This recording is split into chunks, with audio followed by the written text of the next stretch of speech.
Emily, everything happens for a reason.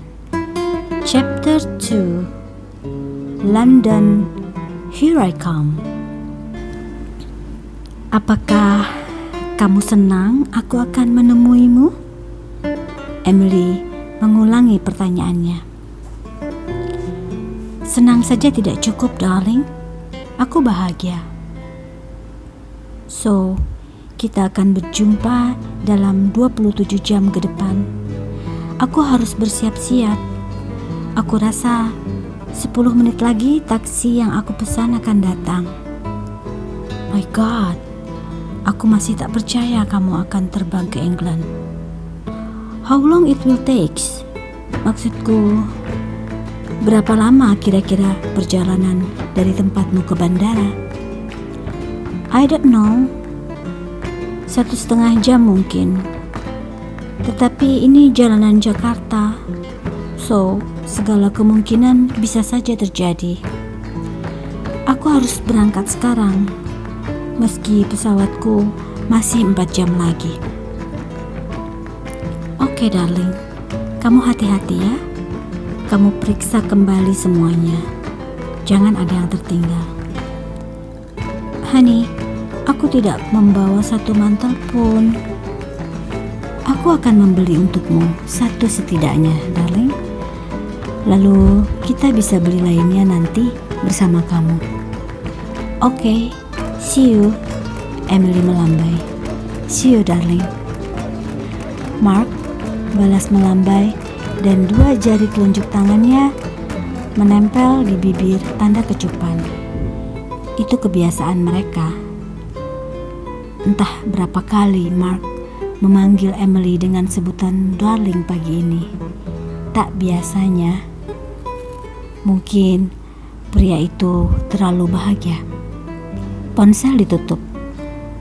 Keduanya lalu sibuk dengan urusan masing-masing.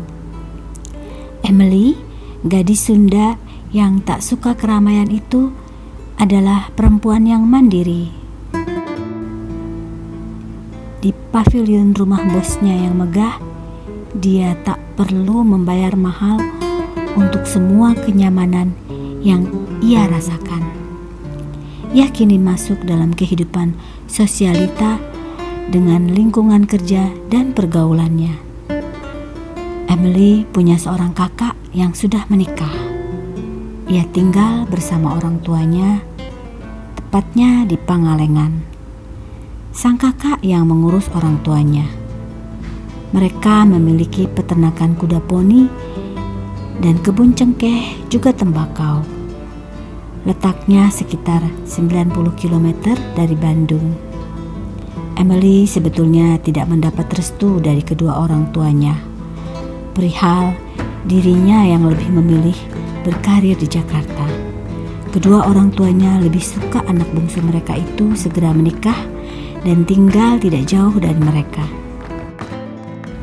Emily berwatak lumayan keras. Sang orang tua akhirnya mengalah. Daripada mereka kehilangan anak bungsu, anak sekarang jika dilarang, bukankah malah bisa melakukan tindakan serampangan?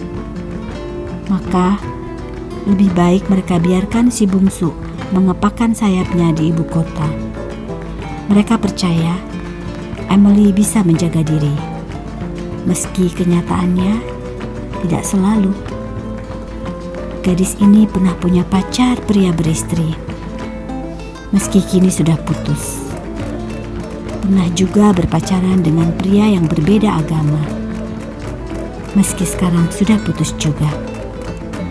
Emily pernah melampaui batas memang. Setidaknya dia adalah manusia bertanggung jawab meski tidak sempurna. Sebulan sekali ia pergi ke disko. Ya, ia masih muda. 5 tahun kuliah di Bandung, lalu bekerja di Jakarta. Bisa dibilang Emily adalah perempuan kosmopolitan yang sangat kekinian dan punya banyak teman. Apalagi di zaman dengan perkembangan teknologi dahsyat ini, Emily adalah perempuan yang cerdas, Dia tahu harus melakukan apa yang disukainya dan apa yang tidak disukainya. Ia berani menghadapi tantangan dan segala resiko yang terjadi dari setiap keputusan yang dia lakukan. Seperti sekarang ini, diam-diam Emily akan pergi ke luar negeri, menemui Mark, seorang lawyer yang bisa dikatakan punya kantor firma hukum sendiri. Mereka berkenalan 3 tahun lalu secara tak sengaja di Bandara Changi, Singapura. Dan perkenalan itu berlanjut hingga sekarang. Siapa Mark? Dia pria tampan lulusan Fakultas Hukum sebuah universitas di Cambridge. Dia tampan, tentu. Lebih dari itu, dia adalah pria yang santun dan tahu memperlakukan seorang wanita. Segalanya tentang Mark adalah gambaran sempurna untuk seorang pria. Pintar, mapan, dan punya senyum menawan. Membayangkan Mark, Adrian Bellani, lebih? Okelah. Wajah Mark adalah kombinasi ketampanan Adrian Bellani dan Simon Baker muda. Bedanya, rambut Mark lebih pirang dibanding 2 aktor tadi yang kecoklatan. Emily buru-buru memasukkan ponselnya ke dalam tas, memeriksa ulang semuanya, dompet berisi ATM, kartu kredit, paspor, puluhan lembar mata uang asing, juga tak lupa pelembab bibir dan kacamata hitam. Selain itu, ada satu wadah dompet kain terbuat dari beludru yang berisi perhiasan, kalung, gelang, anting-anting, beberapa cincin. Itu semua perhiasan berlian asli. Sebagian pemberian mamanya, beberapa dia beli sendiri. Semua itu harus ada di tas tangannya. Sementara satu tas kabin berisi banyak benda lain miliknya. Ada shawl supaya nanti dia tidak kedinginan di pesawat. Kotak cantik berisi cincin bermata safir terbuat dari perak yang dibuat seorang pengrajin Bali adalah hadiah untuk Mark. Buku bacaan untuk jaga-jaga jika dia mengalami rasa bosan, karena ini perjalanan panjang dengan total belasan jam terbang. Ada juga beberapa jenis obat. 1 set toiletry, underwear, 1 atasan biru, dan jeans untuk ganti ketika mendarat nanti. Lalu sepasang sepatu boot yang masih baru. Sekarang ini dia hanya memakai sweater warna ungu muda dengan legging tebal yang lentur dan sepatu teplek manis. Emily hanya memakai celana legging biasa karena ia akan menempuh perjalanan belasan jam di pesawat dan duduk di kelas ekonomi.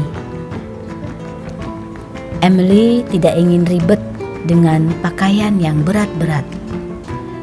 Dia memang ingin praktis. Emily tahu suhu di Eropa bulan Januari ini pasti akan membuatnya kedinginan. Meski sepanjang perjalanan di dalam pesawat dan selama di bandara, tubuhnya akan tetap hangat. Ya, semuanya siap. Emily berdoa dalam hati, memeriksa sekali lagi semua listrik yang ada di pavilion tempatnya tinggal itu sudah dalam keadaan mati. Maksudnya, kulkas sudah dicabut kabelnya, keran air sudah tertutup rapat hingga tidak ada setetes air pun yang keluar. Lemari-lemari sudah terkunci. Lalu dia kembali mengucapkan doa dalam hati. Membuka pintu, melihat sekali lagi semuanya, kemudian menutup pintu kamar dan menguncinya.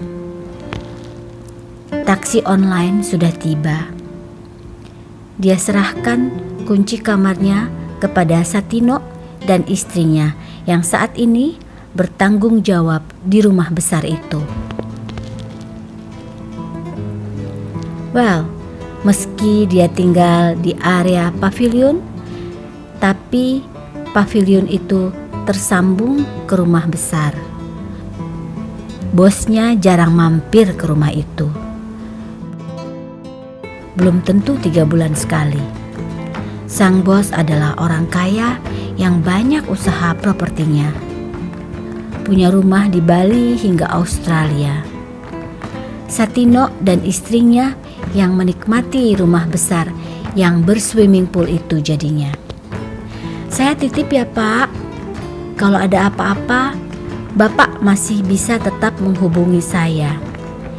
Tapi mulai sore nanti, ponsel saya mungkin tidak aktif selama 20 jam ke depan.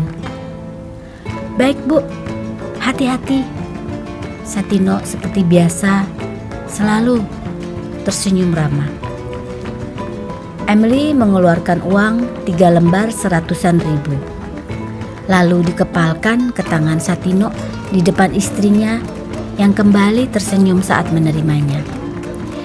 Terima kasih Bu, kata Satino lagi. Emily hanya tersenyum mengangguk. Taksi masuk gerbang yang dibukakan satpam yang bertugas. Lalu sang supir taksi turun membukakan pintu mobil untuk Emily. Sementara kopernya Satino yang memasukkannya ke dalam bagasi mobil. Emily melambaikan tangan kepada Satino dan istrinya yang membalas dengan lambaian dan anggukan juga. Taksi berjalan perlahan. Sebelum keluar gerbang rumah, Emily menyerahkan uang 100-an sebanyak 2 lembar untuk 2 satpam yang bertugas siang. Saya titip rumah ya, HP saya bisa dihubungi mulai besok malam, katanya yang dibahas anggukan para satpam. Hati-hati di jalan Bu, kata mereka berbarengan. Ia lalu menyodorkan kartu elektronik itu lewat bahu kanan Pak supir taksi online yang bernama Dudi. Ini untuk tolnya. Baik Non, terima kasih. Mobil itu melaju. Sementara sebetulnya Emily bisa minta supir kantor mengantar ke bandara. Namun ia tidak mau merepotkan. Lebih baik pergi dengan supir taksi yang tidak mengenalnya. Dia tidak mau nanti salah bicara di jalan. Atau supir kantor mendengar apa yang dibicarakan di telepon jika Mark menghubunginya. Pokoknya Emily tidak mau hal-hal seperti itu menjadi gosip yang tak sedap nantinya. Dia pergi untuk urusan pribadi, bukan urusan kantor. Maka dia tak ingin ada orang lain yang tahu, kecuali Via yang saat ini untuk sementara menggantikan posisinya di kantor. Mobil masih melaju di tol. On the way, Bandara Soekarno-Hatta. Emily terlalu sibuk untuk ngobrol dan berbasa-basi dengan supir. Dia mengambil ponselnya, membuka medsos, mengintip Instagram, dan membuka halaman Facebooknya. Tersenyum sendiri, entahlah apa yang dibacanya. Dalam 1 jam, mobil yang dia tumpangi sudah di ujung tol Jor. Emily sudah tahu berapa harga yang harus dibayarnya. Tetapi dia melihat mobil yang dia tumpangi itu hampir kehabisan bensin. Dan sepanjang jalan, ia mendengar pengemudi itu juga terbatuk-batuk. Mungkinkah ia kurang sehat? Taksi itu akhirnya berhenti di terminal keberangkatan luar negeri Ultima Terminal 3 Bandara Soekarno-Hatta. Bandara yang mewah dan keren, sejajar dengan bandara-bandara internasional di negara-negara maju lainnya. Beberapa porter menunggu di pinggir. Tidak memaksa, tapi mereka akan membantu dengan senang hati jika diminta. Emily akan membawa kopernya sendirian. 2 koper sebesar 30 kg berisi oleh-oleh dan 1 koper makanan, 1 tas kabin dan 1 handbag. Dia kerepotan sebetulnya. Koper-koper itu sendiri terdiri dari beragam makanan. Dia sudah membungkus rapi setiap oleh-olehnya dengan lapisan plastik, lalu dilakban coklat, hingga bau tidak sedap tak akan tercium. Satu persatu barang bawaannya diturunkan supir. 3 lembar uang 100-an ribu dikeluarkan Emily.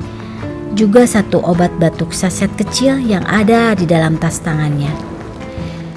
Supir taksi itu melongo ketika menerima uang dari tangannya. Dia tidak mengerti, karena ongkos yang harus dibayarkan seharusnya hanya 120 ribu saja. Biasanya penumpang lain hanya akan menggenapkan menjadi 150 ribu. Itu sudah termasuk tip. Namun penumpang yang bernama Emily ini malah memberikan uang 300 ribu. Itu buat Bapak. Saya lihat bensin Bapak sudah mau habis. Dan ini obat batuk untuk Bapak. Emily seraya merapikan pakaiannya. Tersenyum ketika memberikan uang itu. Dan koper-koper yang akan ditariknya sedikit membuatnya sibuk. Supir itu masih melongo. Hampir lupa dia mengucapkan terima kasih. Lalu ia terburu-buru mengambil troli, memasukkan semua bawaan Emily ke atas troli. Ini memudahkan Emily untuk membawa bagasinya. "Terima kasih, Pak," ucap Emily. "Saya yang terima kasih, Non. Saya sampai lupa bertanya tujuan Non pergi. Boleh tahu Non mau kemana?" "Saya mau ke Inggris," jawab Emily sambil tersenyum. Supir taksi sebetulnya ingin bicara lagi. Emily memberi kode agar supir itu segera memindahkan mobilnya. Antrian kendaraan yang akan menurunkan penumpang sudah berbaris di belakang. Bandara dimanapun memang selalu terlihat sibuk. 2 koper besar, tas kabin, dan semua bawaannya ditaruh ke mesin pemindai. Emily harus yakin bahwa tidak ada ponsel, ikat pinggang, bahkan 1 koin pun dalam sakunya. Bahkan sepatu pun bila perlu dilepas sebelum melewati mesin pemindai. Begitulah, sejak kejadian bom bunuh diri 2002 di Menara Kembar WTC Manhattan, New York, proses imigrasi di bandara negara manapun terlihat begitu ketat. Emily lolos melewati semuanya. Hanya saja dia jadi agak repot memasang kembali jam tangannya, memakai 2 cincin berlian kesayangannya, juga anting-anting berlian ke telinga kanan dan kirinya. Dia memeriksa ulang isi tas tangannya. Semua lengkap kembali, seperti paspor, dompet, dan segalanya. Semua ada dalam tempatnya, termasuk sekantung kecil beludru berisi perhiasan berharganya. Emily buru-buru menuju counter check-in. Hanya butuh waktu sekitar setengah jam. Beres.